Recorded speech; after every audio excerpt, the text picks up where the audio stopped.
తమ దేవుణ్ణి తప్ప మరే దేవుణ్ణి పూజించకూడదని హింసోన్మాదంతో ఊగిపోయే జిహాదీల నడుమ కూడా టర్కీ, ఇరాన్, ఇరాక్లలో యజ్దీలు తమ మయూర సాంప్రదాయాల్ని ఎంతో ధైర్యం, అంకితభావంతో కొనసాగిస్తున్నారు. ఇలాంటి ప్రాణగండం లేకున్నా మన భారతీయులు కొంతమంది ఎడారి మతాల్లోకి మార్పిడవుతుంటారు. వారు యజ్దీల శతాబ్దాల తెగువ, త్యాగం, భక్తి, శ్రద్ధల నుంచి చూసి నేర్చుకోవాల్సింది ఎంతో ఉంది. కార్తిక్స్థాన్ ఏర్పాటు కోసం శ్రమిస్తున్న యజ్దీల ప్రధాన క్షేత్రం ఇరాక్లో ఉంది. ఎత్తైన కొండల మీద దర్శనమిచ్చే వేల సంవత్సరాల పురాతన లాలిషాలయం వీరికి అత్యంత పవిత్రం.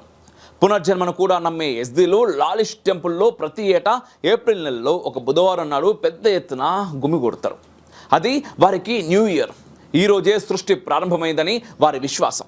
ఏప్రిల్ నెలలో ఉగాది జరిగిందని నమ్ముతున్నారు. అనగానే మన ఉగాది పండుగ గుర్తుకొచ్చింది కదా.